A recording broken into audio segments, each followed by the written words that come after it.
Bonjour Marie. Philippe, nous voilà sur ce 4e dimanche autour de la notion du lien. Aujourd'hui, veux-tu bien nous parler de cette dernière étape qui est de mettre fin. Mettre fin au lien. Terminer un lien. Alors pour certaines personnes, c'est extrêmement difficile. On avait parlé de la difficulté à créer du lien pour certains. Pour d'autres, à le nourrir avec justesse, 50-50.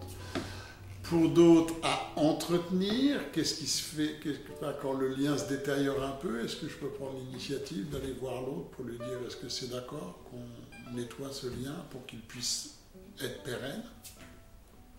Et puis quelquefois, on va devoir mettre fin à un lien. Alors, souvent dans notre représentation, mettre fin, c'est-à-dire c'est une fin comme si c'était une fin définitive. Moi, je ne suis pas trop sur cette vision définitive. Souvent, on va avoir besoin de mettre fin au lien sous cette forme-là. Voilà. Ça veut dire que je peux avoir plusieurs niveaux de lien avec quelqu'un, dans plusieurs cadres, et que j'ai peut-être besoin de mettre fin à un lien sous un cadre. Si on prend le couple, mettre fin au couple, c'est de toute façon pas mettre fin au fait qu'on reste le père et la mère de nos enfants.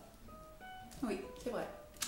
Donc, la difficulté à mettre fin à un lien, et on voit bien comment ça va être compliqué, c'est de le faire sans violence, sans agressivité, en acceptant au fond l'autre dans sa différence et en acceptant la nécessité à un moment de mettre fin à un lien sous une forme. Ensuite, d'accepter qu'il y ait un temps de jachère. Quand les gens, vous savez, dans les couples font comment ils appellent ça faire un break. Oui. Un break, c'est pas 3 week-ends ou c'est pas une semaine et demie, quoi. Un break, c'est vraiment un moment de jachère de l'un et de l'autre pour donner espoir, peut-être, à un retour à meilleure fortune. Mais en sachant que le lien ne pourra jamais redémarrer de la même manière. Il sera de toute façon différent. Donc mettre fin à nos liens, et surtout à des liens qui ne nous satisfont plus à un moment, c'est très difficile. Pour certains, on va garder des liens nocifs ou des liens toute notre vie. C'est-à-dire qu'on va pouvoir avoir des tas d'affaires sentimentales et garder du lien avec toutes les personnes.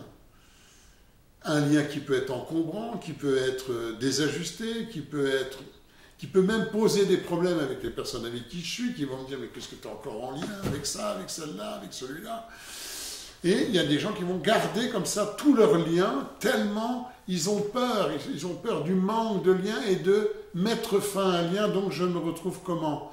Seul, abandonné. Qu'est-ce que ça vient, au fond, percuter chez certaines personnes qui, en même temps, sont aussi intelligentes que toi ou moi, savent très bien qu'ils sont là, à tel endroit ou à tel endroit, avec un lien qui est complètement toxique et qui vont quand même le conserver pendant très très longtemps.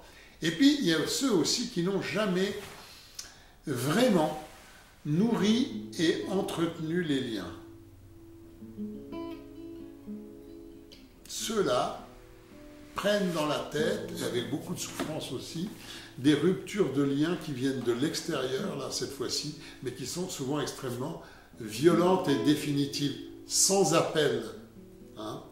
On voit bien que cette période de modification du lien, mettre fin à un lien sous une forme et la redémarrer sous une autre, c'est aussi un des travaux que toi et moi faisons au quotidien. Quand un couple a besoin de cet espace de transition, il a besoin de clôturer quelque chose pendant un certain temps pour peut-être le réouvrir d'une autre manière. Nous ne sommes pas égaux, nous ne sommes pas égaux face à cette clôture du lien finalement. Est-ce que c'est en lien aussi avec ce lien originel dont on parlait lors de la création d'un lien? Bien sûr.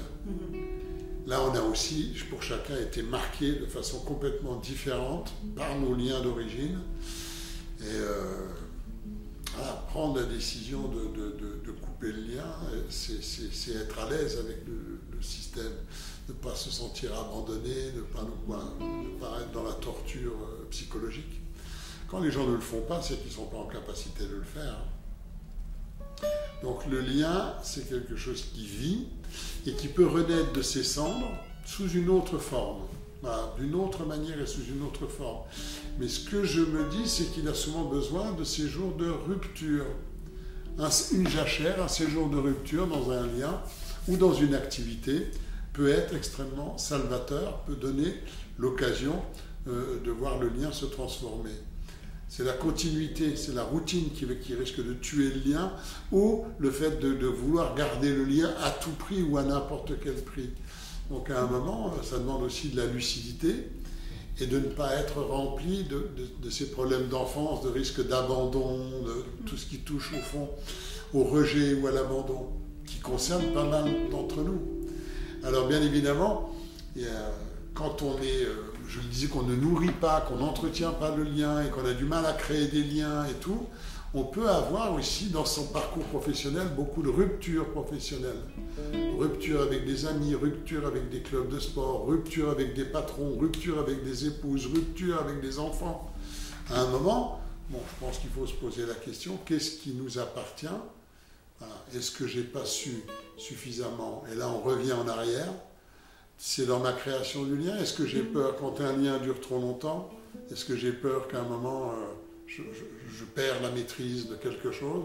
Donc je préfère rompre ou m'arranger pour rompre. Hein. Parce que là, pour rompre, on sait très bien qu'on peut... Pour être quitté. Oui, il y a des tas de stratégies. Comment je fais ? Est-ce que c'est moi qui quitte ? Non, je vais m'arranger pour que lui me quitte, ou qu'elle me quitte. Bon. Donc ça peut être ça. Ça peut être aussi, j'ai pas nourri le lien, je ne sais pas nourrir le lien, je n'arrive pas à nourrir le lien. Parce que j'ai toujours besoin de garder mon syndrome d'abandonné. Regardez, vous voyez, personne ne m'aime, mon syndrome du Calimero. Donc au fond, je me plains que les autres n'entretiennent pas le lien, mais je ne le fais surtout pas. Et donc là, je renforce le sentiment d'être en permanence abandonné dans ma vie. Personne ne m'aime, vous voyez, je suis toujours abandonné. Après, il y a l'entretien du lien. Là, ça demande, je le disais la dernière fois, beaucoup de modestie. Ça demande vraiment une position basse. Il faut aller voir le lien pour savoir, avoir suffisamment de recul pour se dire « je tiens à ce lien, j'y tiens, il n'y en a pas autant que ça dans ma vie, donc qu'est-ce que je vais pouvoir faire pour entretenir ce lien ? Quelle est ma responsabilité pour entretenir ce lien ?» Et puis la dernière chose, il faut que je mette peut-être fin à certains liens sous certaines formes. Voilà. Et souvent, on jette le bébé avec l'eau du bain. Ça veut dire que c'est mon patron, c'est mon ami, et c'est mon collègue de golf. Je ne joue pas au golf, moi. Mais en tout cas, je le connais dans 3 cadres différents. Et souvent, quand on pète le lien, on pète les 3. Voilà, je le quitte, c'est plus mon patron. Hein. J'ai donné ma démission, ou il m'a licencié. Et on n'arrive pas à conserver et le lien d'amitié, et le lien dans le club sportif, ou et le lien qu'on pouvait avoir à d'autres endroits. Ça, c'est délicat, ça demande beaucoup une certaine intelligence émotionnelle et une capacité aussi à trier, comme on vous le propose souvent. Trier qu'est-ce qui m'appartient, qu'est-ce qui appartient à l'autre, et puis surtout qu'est-ce qui appartient à mon passé dans le lien, et que je suis peut-être en train de reproduire à l'insu de mon plein gré, comme le disait le cycliste Virenque. Voilà ce que je pouvais dire sur cette dernière étape de mettre fin au lien sous une certaine forme, pour peut-être lui donner la possibilité de renaître autrement. Oui, j'aime bien cette idée de cette ouverture, en tout cas, que tu proposes. Oui. Voilà, qui n'est pas une fin en soi, mais peut-être une ouverture vers autre chose. Ce qui permet effectivement de mieux accepter, probablement, de stopper quelque chose qui n'est plus bénéfique pour soi et pour l'autre, pour réouvrir dans un autre cadre. Super, merci beaucoup, Philippe. Merci à toi, merci à vous. On vient de terminer cette 4e vidéo sur le lien et on vous retrouve la semaine prochaine avec une petite surprise que je ne pourrais même pas vous dire pour l'instant puisque je ne sais pas ce qu'on va tourner pour la semaine prochaine. Oui, c'est super, c'est des surprises pour nous aussi. Surprise pour vous, surprise pour nous. Portez-vous bien et à très bientôt de vous retrouver. À bientôt Marie. À bientôt à vous, bonne semaine.